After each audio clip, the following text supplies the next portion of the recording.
Now, you went through a very tough situation, which resulted rather quickly in the loss of your son. And before going on the air today, we're talking about the support you got from family and friends. You want to talk about the entire experience a little bit? Sure. My son Nick was 12, and in July 4th of 2008, he was diagnosed with acute lymphoblastic leukemia, and didn't have any indications before that he was ill. He was very athletic, a swimmer, no problems.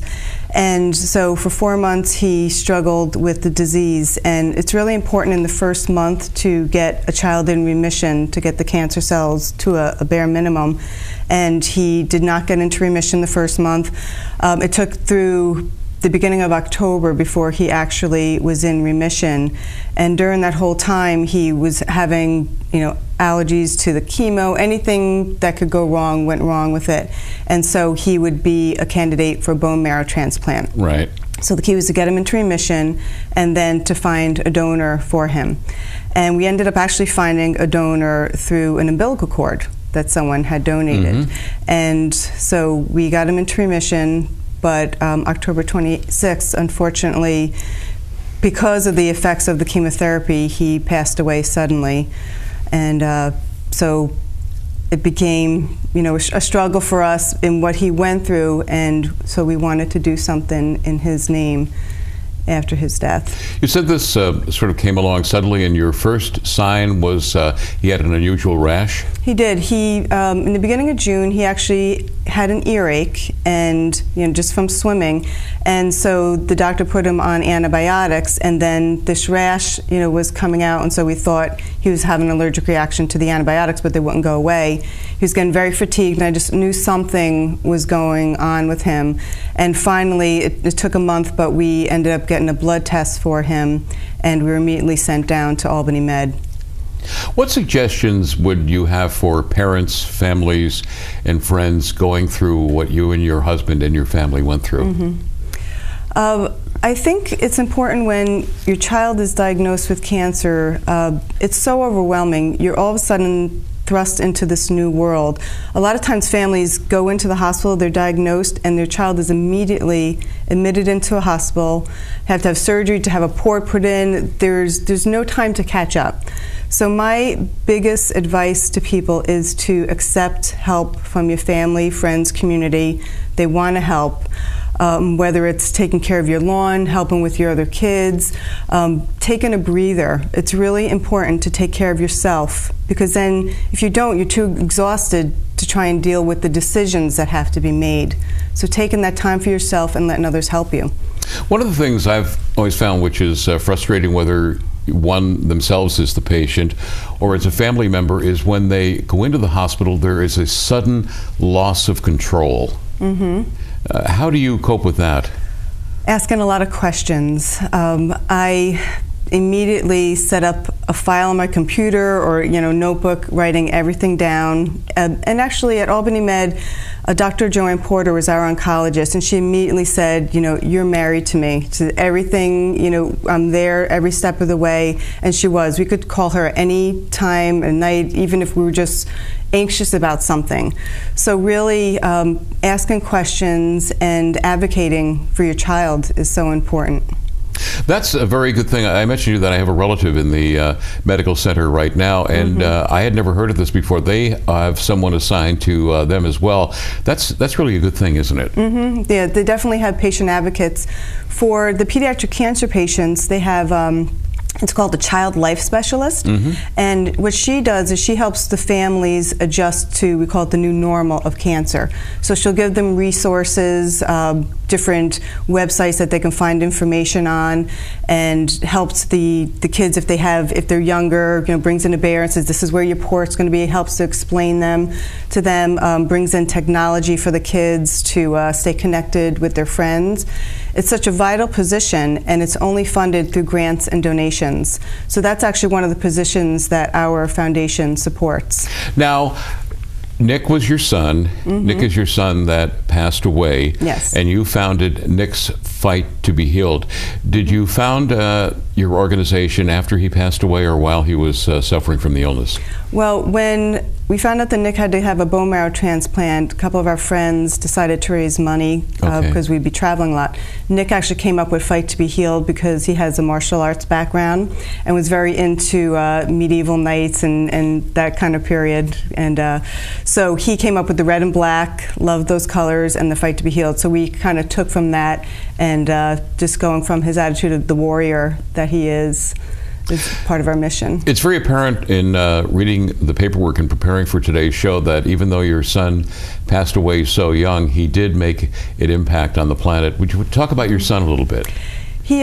Nick was always extremely enthusiastic, beautiful big eyes and a wonderful smile. So his smile was always captivating people. I've seen that in your pictures. Yes, and great sense of humor. He would, make jokes about himself to make other people laugh. And he was also very compassionate, and he just would make people, help them feel comfortable with themselves. And at such a young age, he really never cared what people thought about him. He would do what he thought was best. And a lot of things with people, when he passed, a lot of kids went to the guidance counselor and said, kids that I didn't even know he knew, that he helped them. One kid actually got his books knocked out of his arms, and Nick went over and picked up the books and helped him. So he was very empathetic and I think much older than his age. And he just was a lot of fun. Loved reading. We both loved medieval stories, and he actually influenced a couple of the storylines in my books. And just a wonderful, fun character. Well, obviously, that's a reflection on his parents, because he obviously had good parents, that he would be that compassionate towards people and make a difference. You should be very proud of that. Thank you. Thank you. Now, tell us about your organization, Nick's Fight to be Healed. We started it in January 2009 because Nick was in the hospital for so long. What we noticed was that sometimes he was too sick to really want to do anything, but when he could, he was bored. The social workers would come in and say, "Nick, you want to, make a bat for Halloween?" or "Nick, you want to color?"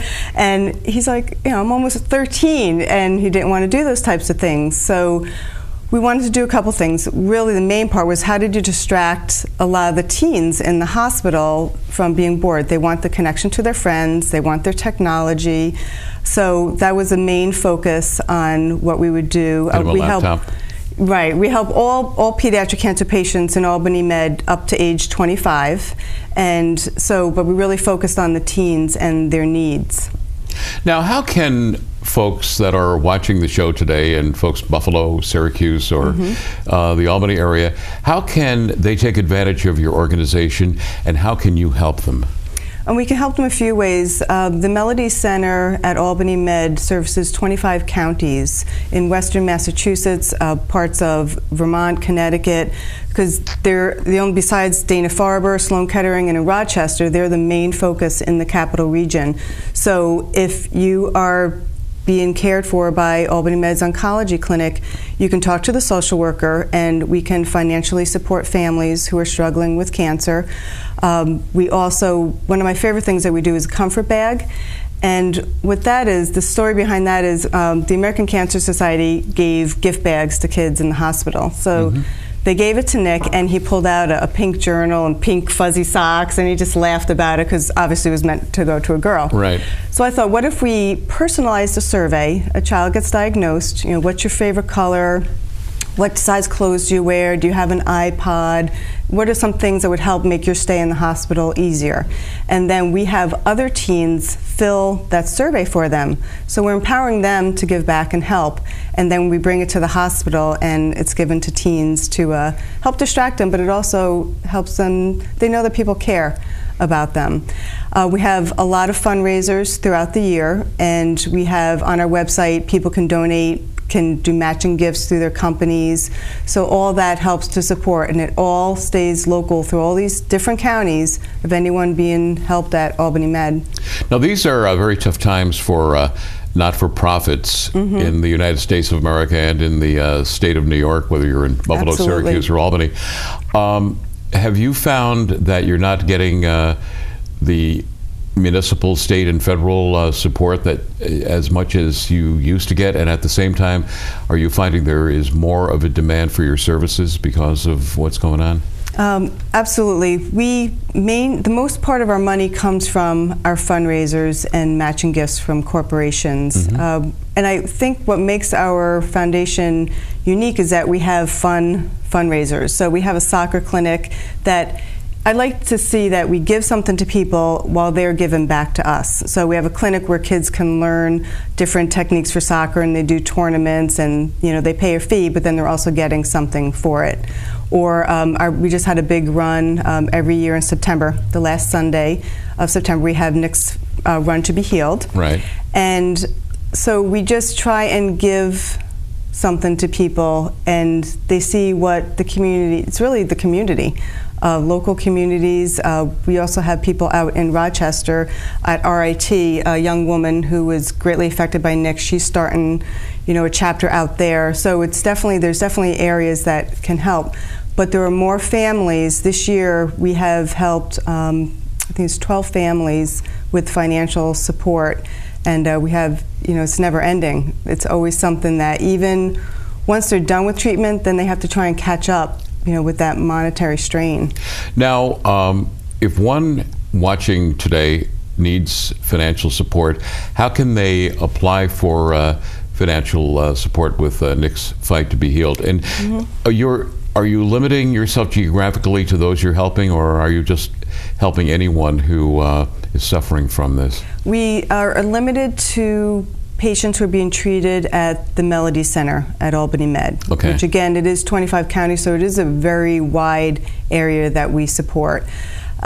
So what they would do is they would talk, everyone's assigned to a social worker, they would talk to their social worker, and then they would fill out an application for us, and then we would work from there. Where do they get the application?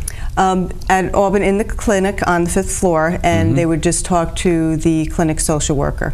And the child life specialist that I spoke about, she also helps with that, gives those kinds of resources. And we've had families call us, ask for advice, just ask for emotional support.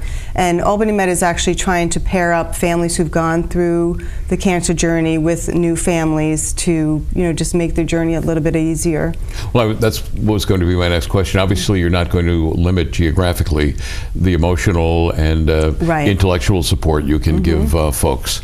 Yeah, I have spoken to families out of state and even families who have lost their children. We've connected, there's definitely ways. There's a website, Caring Bridge, and that's a website that people can go on and you just tell people about your story, and then people can come in, they sign in, and they check and see on the progress, and then they can leave notes. So that's how we've gotten connected with people all around the United States. Now, you alluded to this earlier in losing your son. Many of his classmates were devastated by the loss. What suggestions would you have for families who eventually do end up losing a loved child? I understand the worst thing in the world is to outlive your child. Could you talk about that a little bit?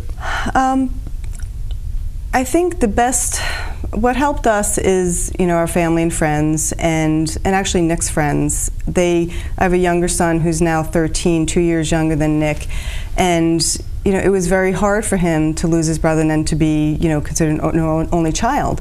So other friends, older teens helped him, and even to this day, he's really close friends with a lot of Nick's friends. So allowing that community to help you and giving yourself time to feel the feelings. A lot of times we get busy, you don't want to feel the pain of it, and you get very involved.